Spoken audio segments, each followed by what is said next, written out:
সোনারপুর গ্রামীণ হাসপাতালের সামনে থেকে আমাদের প্রতিনিধি সুদীপ্ত আচার্য এই মুহূর্তে রয়েছেন।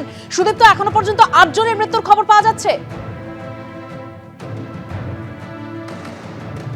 একদমই যেটা জানা যাচ্ছে সেটা হচ্ছে কিছুক্ষণ আগে আমরা যে হাসপাতালে রয়েছি সোনারপুর গ্রামীণ হাসপাতাল, নরেন্দ্রপুর থানার পুলিশ এখানে 8টা দেহ অংশ নিয়ে এসেছিল এবং যেটা জানা যাচ্ছে হাসপাতাল সূত্রে সম্পূর্ণভাবে পুড়ে মাংসে পিণ্ডে পরিণত হয়ে গেছিল এবং 8টা এই ধরনের মাংসপিণ্ড এখানে নিয়ে আসা হয়েছিল এবং তারপর সেই মাংসপিণ্ডকে পোস্টমর্টেমের জন্য নিয়ে যাওয়া হয়েছে।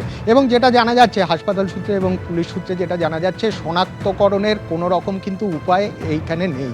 যে দেহখণ্ডগুলোকে নিয়ে আসা হয়েছিল বা মাংসপিণ্ডগুলোকে নিয়ে আসা হয়েছিল সেগুলো একদম ছোট হয়ে গেছিল বলে জানা যাচ্ছে এবং সেগুলো পুরো একদম সম্পূর্ণভাবে ভস্মীভূত হয়ে গেছিল, কাজে চেনার কোনো রকম উপায় কিন্তু নেই।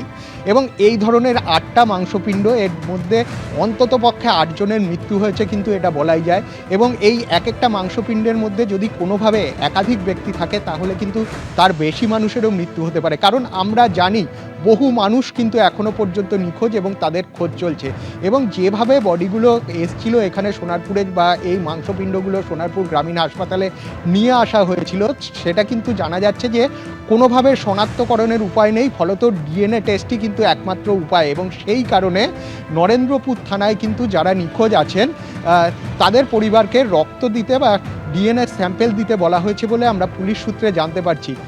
ঠিক এইখানেই কিছুক্ষণ আগে কিন্তু নিয়ে আসা হয়েছিল, ঘন্টা দেড়েক আগে ওই মাংসপিণ্ডগুলো, এবং যেহেতু ওখান থেকে উদ্ধার করা হয়েছিল এবং তারপর তাদের ডেথ ডিক্লিয়ার করার জন্য এই হাসপাতালে নিয়ে আসা হয়েছিল এবং হাসপাতালের যারা চিকিৎসক তারা কিন্তু সেই মাংসপিণ্ডগুলো স্বাভাবিকভাবেই তাদের মৃত্যু হয়েছে সেইটা অফিসিয়ালি ঘোষণা করেন। এই ধরনের 8টা মাংসপিণ্ডকে অফিসিয়ালি তারা ঘোষণা করেন এবং তারপর নরেন্দ্রপুর থানার পুলিশ সেই মাংসপিণ্ডগুলোকে কিন্তু আবার নিয়ে গেছে এবং যেটা জানা যাচ্ছে যে ময়না তদন্তের জন্য কিন্তু ওই মাংসপিণ্ডগুলোকে নিয়ে যাওয়া হয়েছে। একদম সুদীপ্ত, যেরকম আমাদের প্রতিনিধি জানাচ্ছিলেন, 8টি দেহাংশ উদ্ধার করা হয়েছে এবং সেই দেহাংশগুলি শনাক্ত করার জায়গায় নেই, পরিস্থিতিতে নেই। তবে যে জায়গায় আগুন লেগেছে সেখানে কার্যত ধ্বংসস্তূপে পরিণত হয়েছে এবং সেখানে অগ্নি নির্বাপন ব্যবস্থা কার্যত নেই বললেই চলে। But 3 bodies have been found. We are looking further. Okay, fire brigade is still searching for the bodies.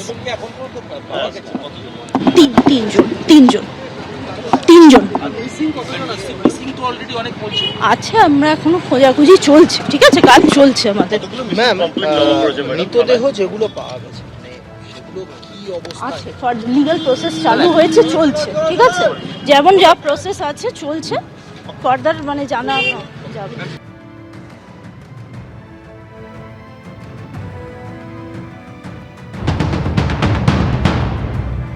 একটা দুর্ঘটনা ঘটে গেছে, আমাদের যত তাড়াতাড়ি সম্ভব এটাকে রিকভারি করতে হবে, আমরা সেই রাস্তাতেই আছি। কতজন? এটা দেখুন, এটা অভিযোগ যা জানানো হচ্ছে এটা থানা থেকে বলতে পারবে, এখনও আমরা ঠিক এক্স্যাক্ট আমরাও বলতে পারছি না।